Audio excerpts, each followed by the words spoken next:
has been actively involved with the liberty movement since his early high school days. A special turning point that transformed his thinking was when he read Frederic Bastiat. Jedlicka received his bachelor degree from the University of Economics in Prague, Czech Republic in 2009 with a thesis on central banking and monetary policy. He started a libertarian educational NGO whose video channels have more than 20 million views. Received a master's degree in political sciences from CEVRO Institute in 2014 with his final thesis on global governance. On 2015, he founded the Free Republic of Liberland and was elected its first president. In the span of 8 years, well over 500,000 people have registered and applied to become citizens. He has been profiled in the New York Times Magazine, The Daily Telegraph, USA Today, and has been interviewed on Fox Business Network, Bloomberg Television, Euronews, and many, many others. Dear Vit, tell us all about it. Welcome, my friend.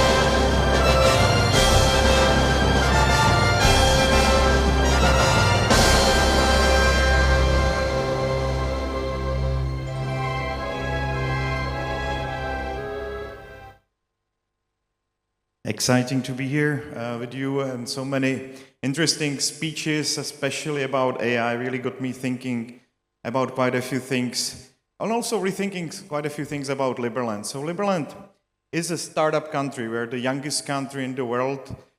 We received much more attention than I was previously thinking when we started the country. I was planning to have around roughly 20,000 applications for citizenship by the end of first year, and we received 20,000 applications for citizenship on the first day of creation of the country, and then we had another 200,000 in the following week. We actually had bigger immigration numbers than United States for the whole month, which I think is pretty good result for a startup country which doesn't have zero infrastructure, had at the time 1 or 2 inhabitants, etc. So we could feel that this idea of building a new country is very important. And when I'm listening to these speeches here, I also feel that the notion of humanity improving its own governance, it's of an essence. And it's especially important when we think about AI. And when I heard the panel before, we were talking about the AI and how it's going to take over the world. It's not going to be one AI. It's actually going to be lots of AIs. They will be very powerful, and they also need governance model. They will be more and more involved into our societies, and that's where Liberland steps in as a role model of organizing the future of society, where ultimately AI will somehow take over, but we want to make sure that it's not just one AI, that it's a lot of AIs, and they do the best job to keep the interest of all the stakeholders in the future society. So Liberland is also the first meritocratic country on the planet, something maybe that you heard Elon Musk talk about, that we need more meritocracy. Liberland is endorsing meritocracy. All decisions in Liberland are done on blockchain by meritocratic referendums. And it's a beautiful piece of land. It's 7 square kilometers between Croatia and Serbia, and I think it's very important for these ideas to also have a physical ground. For 8 years, it was even difficult for us to access Liberland because of such a sensitive situation about the territory, a piece of former Yugoslavia that was never claimed by neither Croatia nor Serbia after the dissolution of Yugoslavia. And it was a very magical moment for me 2 years ago when we were finally able to enter Liberland and start developing it after such a long time. Just talking about it, now we are actually in the action. And this is how we stick the flag into the territory. This is how you claim country or proclaim country. By the way, has anybody of you ever thought about starting their own country? All right, 3, 4, 5. Well, very good, very good. Much more than the average crowd. And I will talk a little bit more, give you some advice. So we started on 13th of April 2015 on the birthday of Thomas Jefferson. We wanted to invoke the spirit of American Revolution. We believe the world is overtaxed, overregulated. We are destroying our future prosperity by a lot of stupid regulations and too much taxes that go to not very useful purposes. Our goal is to, thank you, maximize human freedom, to maximize human prosperity. And we were inspired by places that did fairly well, places like Switzerland, places like Liechtenstein, Singapore, Monaco. Our goal is to create new kind of crypto Monaco of the future for Europe. Right now we've got almost 800,000 people that applied for citizenship. I think we're slightly bigger when it comes to nationals than Malta or Iceland when it comes to comparison with other countries. And we have a beautiful design by Zaha Hadid Architects, urban design for the future of the country. And maybe you heard about Zaha Hadid. They did, for example, beautiful Beijing airport. They are really one of the top 3 architectural companies in the world. And as I said, we opened 2 years ago on August 6th. We are going to celebrate 2 years of that major victory. After many struggles, we finally opened the borders between Croatia and Liberland, and now Liberland is freely accessible from Croatia, which is very exciting. So anyway, for those of you that said they want to start a country, what do you need for that? You need to have permanent population. Liberland does have that. It's a lot of fun, but it's the most challenging thing, interestingly, about Liberland. We have very well-defined territory to the degree of a couple centimeters. We are not overlapping with neither territorial claim of Croatia nor Serbia. We have a government, and I think that's the most exciting thing about government and how we innovate about the governance of the country. And we have to have capacity to enter into relations with other countries, and Liberland is very well doing that as well. So let's go through it. First of all, Congress, very exciting. Tomorrow we have another election. Elections are happening automatically every 3 months in Liberland. We want to make sure that the politicians really do have always these 3 months periods in which they have to be responsible for their actions, and it's working quite well for us. We always see if the politicians fulfilled the promises that they have given to us. And everybody votes with their merits, with the taxes that they have paid. In Liberland, the taxes are fully voluntary. There is no obligatory taxation.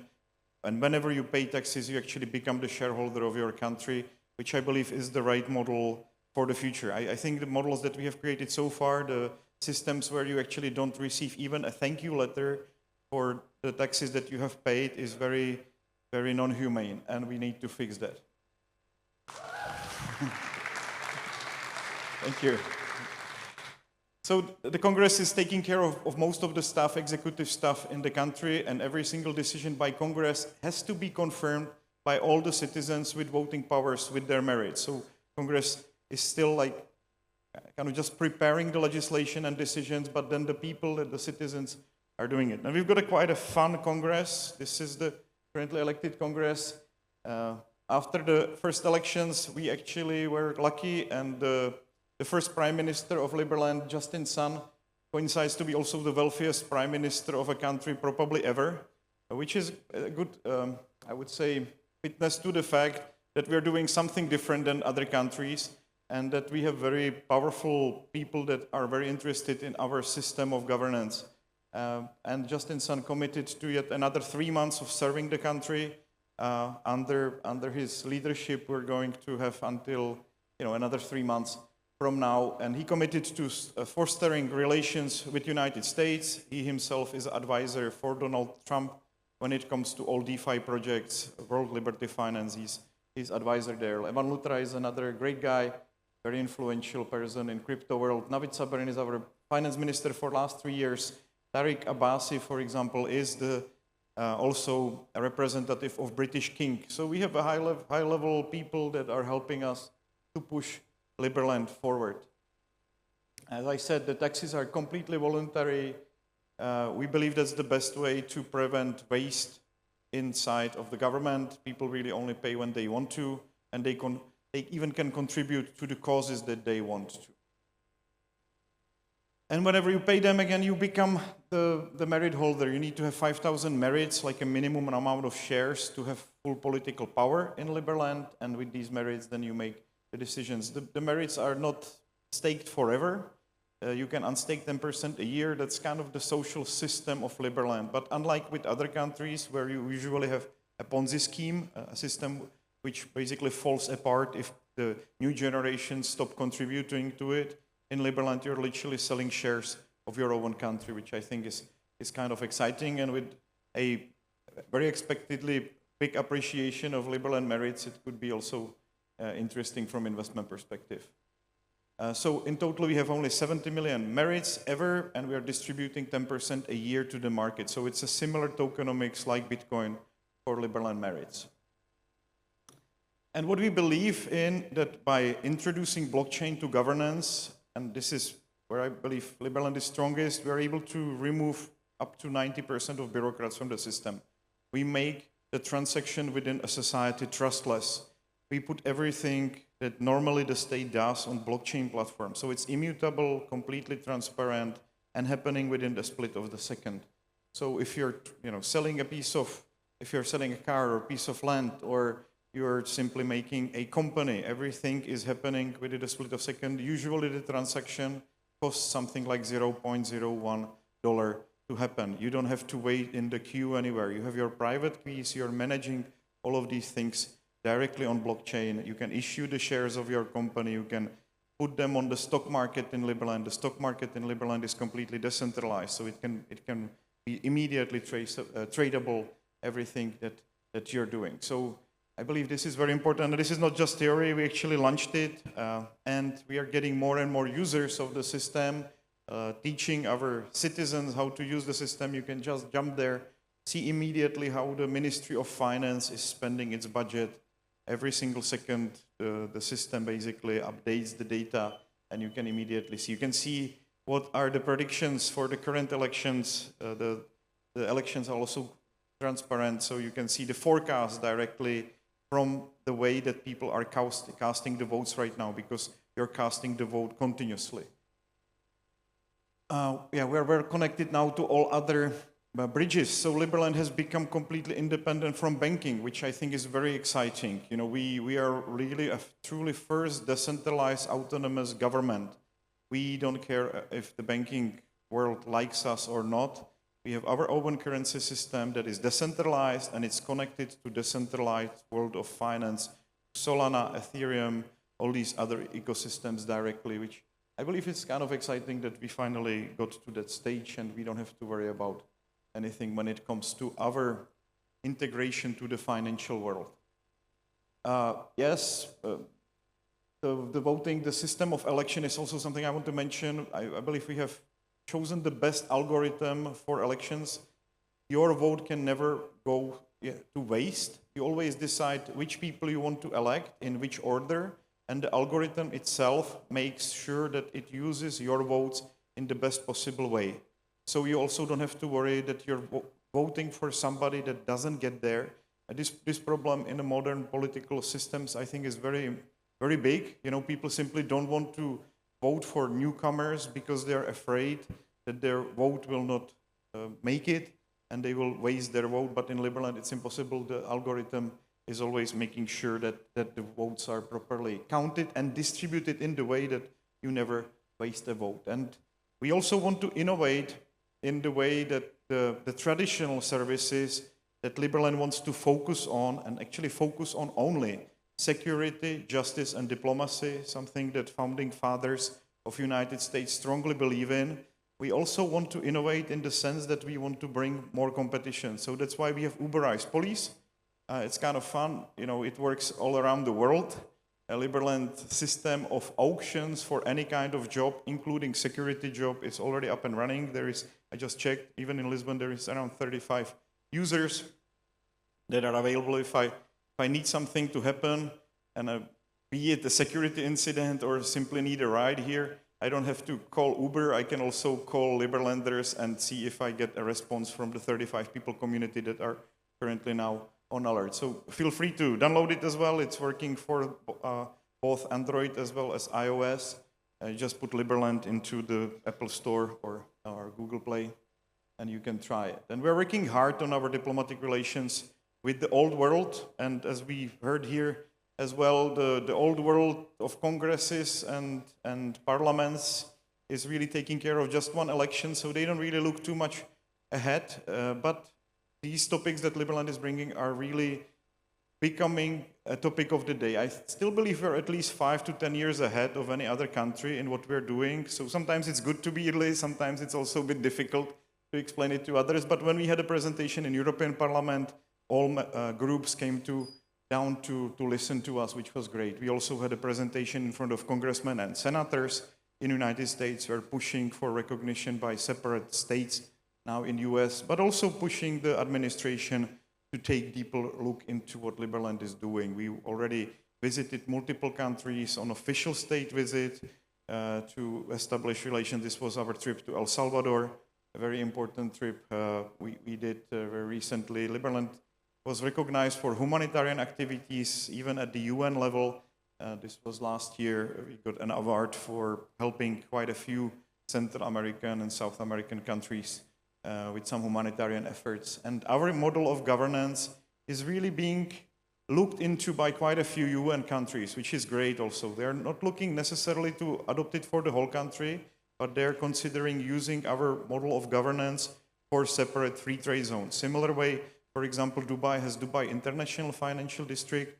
They're thinking that maybe we could use this free trade zone and we could actually apply what Liberland is offering inside of that free trade zone. Yeah, we launched a mission to the moon. That was very exciting. We're launching another one. We will be the 7th country to have a physical flight on the moon this year. We are working hard with Republicans. We are also working hard on our relations with Croatia. We're making sure that Liberland is making decent investment into the whole region, trying to build as much as we can in Liberland, but also around Liberland. And we're building a resort next to Liberland called Ark Village. It's a great opportunity to see this summer. We are also planning some developments around that building. This is Apatin, the closest city on Serbian side, planning some development. This is archaeological work that we started to do in Liberland. We are building 3 houses right now as we speak, and we have a medical clinic under construction in Liberland. So we want to be a place for longevity and medical research, place where people can really come in and they don't have to spend 10 years waiting for approval. They can do things much faster, innovate much faster. We started to organize weddings. It's become a nice industry. And just the last 2 slides, Floating Man Festival is coming very soon. You're very welcome to join us. We will have quite a few great speakers and a lot of fun. And then Liverpoolco is coming in September, so very happy to, of course, invite you to become e-residents or citizens of Liberland. And we're opening today in Lisboa. We are opening our office. So we are welcome after this event to join us for the opening of our Lisbon office. We do have offices in almost all European countries right now, physical ones. So feel free to reach out to me, and I'm very happy to be here with you. Very exciting times. Thank you, Vit. Thank you so much. And thank you so much. Let me come here for a second. And it's really about, first, invite the thousands we have attending online to this conference, invite them to join the Liberland. You can sign up, as Vit said over here. And for those of you attending here in person, 7:45, right? 7:45. The Unicorn Summit is really about challenging our concepts, about making the world a better place. As I said repeatedly each day, our mission of Unicorn Summit is to make the world a better place. How can you do it? First, solve the 17 global development challenges. No more poverty, lack of water, food for everybody, the environment. More than that, more than solve the 17 global development challenges, we need to build a world of abundance for everyone. And technology can help us achieve that future that we all envision. A world where every single human can live a life of purpose. No more work for survival. Work to do what you love. And to do so, we need to challenge the status quo. And this is a brilliant project that challenges a concept. the concept of a government. Let's learn, let's explore, and let's improve our current systems to make the world a better place. Thank you so much for your contribution, my dear friend. That was brilliant. Thank you. Fantastic talk. Thank you so much. Forgot this. There we go. Brilliant.